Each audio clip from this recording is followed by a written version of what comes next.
a WikiVidi Documentaries production. Don't forget to like and subscribe. Enjoy. Gandhi, film.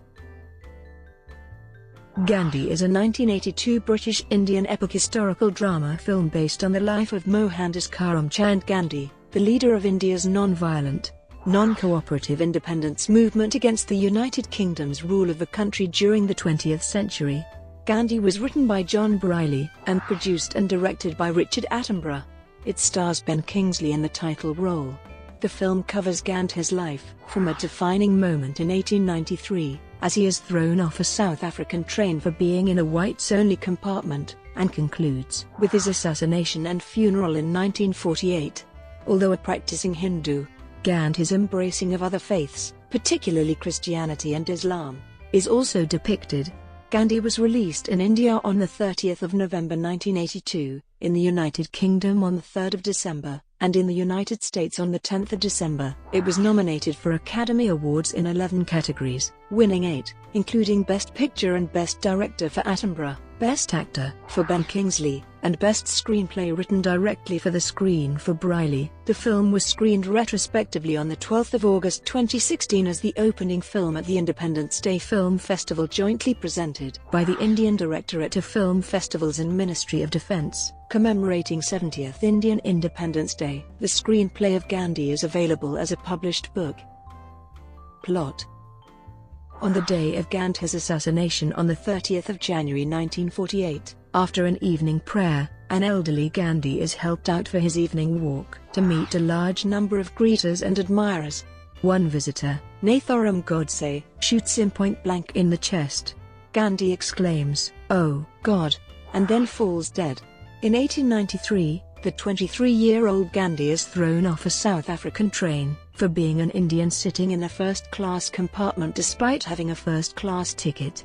Realizing the laws are biased against Indians, he then decides to start a non-violent protest campaign for the rights of all Indians in South Africa. After numerous arrests and unwelcome international attention, the government finally relents by recognizing some rights for Indians. In 1915, as a result of his victory in South Africa, Gandhi is invited back to India, where he is now considered something of a national hero.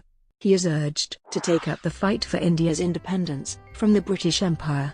Gandhi agrees, and mounts a non-violent non-cooperation campaign of unprecedented scale, coordinating millions of Indians nationwide. There are some setbacks, such as violence against the protesters and Gandhi's occasional imprisonment. The 1919 Jallianwala Bagh massacre is also depicted in the film. Nevertheless, the campaign generates great attention, and Britain faces intense public pressure. In 1930, Gandhi protests against the British-imposed salt tax via the highly symbolic Salt March. He also travels to London for a conference concerning Britain's possible departure from India. This, however, proves fruitless.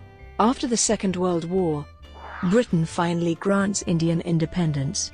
Indians celebrate this victory, but their troubles are far from over. The country is subsequently divided by religion. It is decided that the northwest area and the eastern part of India, both places where Muslims are in the majority, will become a new country called Pakistan. It is hoped that by encouraging the Muslims to live in a separate country, violence will abate. Gandhi is opposed to the idea, and is even willing to allow Muhammad Ali Jinnah to become the first Prime Minister of India, but the partition of India is carried out nevertheless. Religious tensions between Hindus and Muslims erupt into nationwide violence. Horrified, Gandhi declares a hunger strike, saying he will not eat until the fighting stops. The fighting does stop eventually. Gandhi spends his last days trying to bring about peace between both nations. He thereby angers many dissidents on both sides, one of whom is involved in a conspiracy to assassinate him. Gandhi is cremated, and his ashes are scattered on the holy Ganga. As this happens, viewers hear Gandhi in another voiceover from earlier in the film. Production.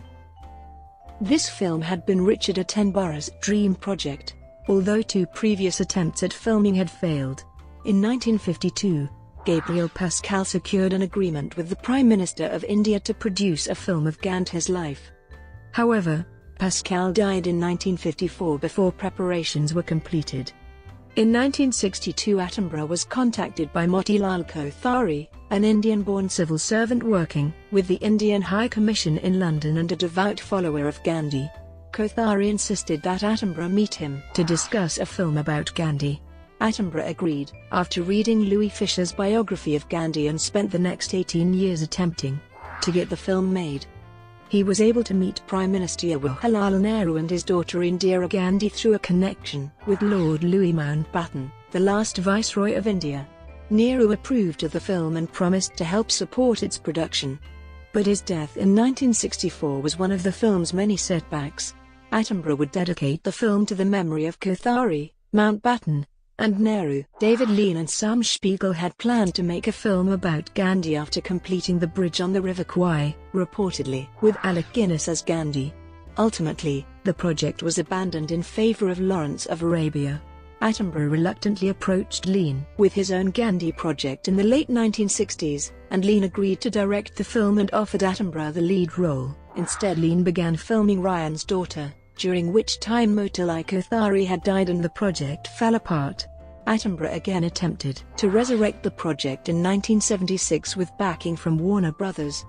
Then Prime Minister Indira Gandhi declared a state of emergency in India, and shooting would be impossible. Co-producer Rani Dube persuaded Prime Minister Indira Gandhi to provide the first $10 million from the National Film Development Corporation of India, chaired by D.V.S. Raju at that time, on the back of which the remainder of the funding was finally raised. Finally, in 1980, Attenborough was able to secure the remainder of the funding needed to make the film.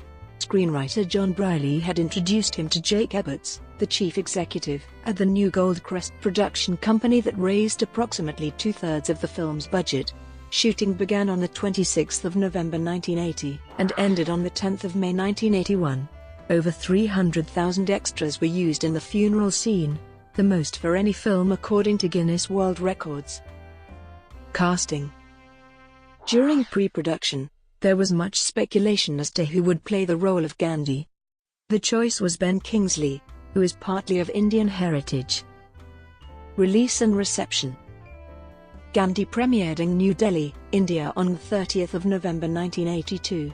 2 days later, on the 2nd of December, it had a royal premiere at the Odeon Leicester Square in London in the presence of Prince Charles and Princess Diana. The film had a limited release in the US on the 8th of December 1982, followed by a wider release in January 1983. Box office performance.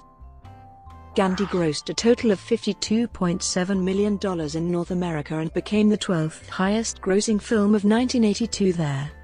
In India in particular, it was one of the highest-grossing films of all time during the time of its release by earning over 100 crore rupees or 1 billion rupees. At today's exchange rate, that amount to $14.9 million, still making it one of the highest-grossing Hollywood/imported film in the country. It was shown tax-free in Bombay and Delhi.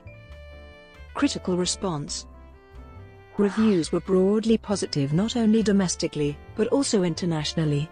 The film was discussed or reviewed in Newsweek, Time, The Washington Post, The Public Historian, Cross Currents, The Journal of Asian Studies, Film Quarterly, The Progressive, The Christian Century, and elsewhere. Ben Kingsley's performance was especially praised. Among the few who took a more negative view of the film, historian Lawrence James called it pure hagiography, while anthropologist Akhil Gupta said it suffers from tepid direction and a superficial and misleading interpretation of history.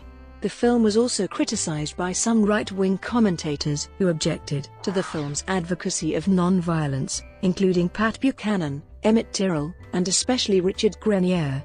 In Time, Richard Schickel wrote that in portraying Gandhi's spiritual presence, Kingsley is nothing short of astonishing. A singular virtue of the film is that its title figure is also a character in the usual dramatic sense of the term. Schickel viewed Attenborough's directorial style as having a conventional handsomeness that is more predictable than enlivening, but this stylistic self-denial serves to keep one's attention fastened where it belongs, on a persuasive, if perhaps debatable vision of Gandhi's spirit, and on the remarkable actor who has caught its light in all its seasons. Roger Ebert gave the film 4 stars and called it a remarkable experience, and placed it 5th on his 10 best films of 1983. In Newsweek, Jack Kroll stated that, "There are very few movies that absolutely must be seen. So Richard Attenborough's Gandhi is one of them. The movie deals with a subject of great importance, with a mixture of high intelligence and immediate emotional impact. And Ben Kingsley gives what is possibly the most astonishing biographical performance in screen history."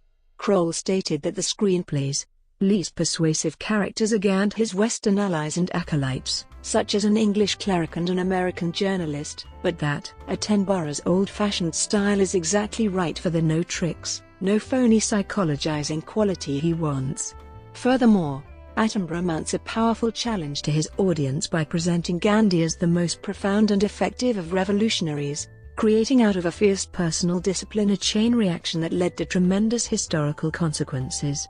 At a time of deep political unrest, economic dislocation and nuclear anxiety, seeing Gandhi is an experience that will change many minds and hearts. According to the Museum of Broadcast Communications, there was a cycle of film and television productions which emerged during the first half of the 1980s, which seemed to indicate Britain's growing preoccupation with India, empire and a particular aspect of British cultural history. In addition to Gandhi, this cycle also included Heat and Dust, Octopussy, The Jewel in the Crown, The Far Pavilions and A Passage to India. Patrick French negatively reviewed the film, writing in The Telegraph, "An important origin of one myth about Gandhi was Richard Attenborough's 1982 film. Take the episode when the newly arrived Gandhi is ejected from a first-class railway carriage at Pietermaritzburg after a white passenger objects to sharing space with a coolie. In fact, Gandhi's demand to be allowed to travel first class was accepted by the railway company, rather than marking the start of a campaign against racial oppression. As legend has it, this episode was the start of a campaign to extend racial segregation in South Africa. Gandhi was adamant that respectable Indians should not be obliged to use the same facilities as raw Kafirs. He petitioned the authorities in the port city of Durban, where he practiced law, to end the indignity of making Indians use the same entrance to the post office as blacks, and counted it a victory when 3 doors were introduced, one for Europeans, one for Asiatics and one for natives. Richard Grenier, in his 1983 article, The Gandhi Nobody Knows, which was also the title of the book of the same name and topic, also criticized the film, arguing it misportrayed him as a saint. He also alleged the Indian government admitted to financing about a third of the film's budget. Grenier's book later became an inspiration for G.P. Singh's book Gandhi, Behind the Mask of Divinity. Parts of the book also discuss the film negatively. Singh, a long-term critic of Gandhi, also went on to co-author Gandhi under cross-examination with Timothy Watson. In the DVD edition of the 1998 film Jinnah, the director's commentary of the film makes mention of the 1982 film. In the commentary, both Sir Christopher Lee, who portrayed the older Muhammad Ali Jinnah, and director Jamil Dehlavi criticized the film Gandhi for its portrayal of Jinnah, arguing it to be demonizing and historically inaccurate. Review aggregator website Rotten Tomatoes retrospectively collected 53 reviews and judged 85% of them to be positive, with an average rating of 0.8. The website's critical consensus reads, "Director Richard Attenborough is typically sympathetic and sure-handed, but it's Ben Kingsley's magnetic performance that acts as the linchpin for this sprawling, lengthy biopic."